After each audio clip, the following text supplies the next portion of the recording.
In this video we will learn about index match function in Excel. First start with one criteria. We need to find vacation spots based on name. Make sure to use $sign to freeze the ranges.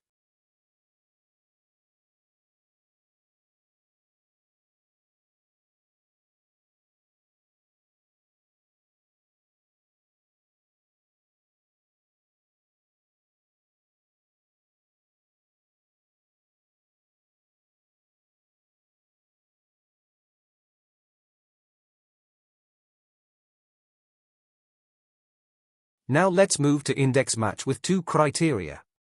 Hide these columns first by using Ctrl+0.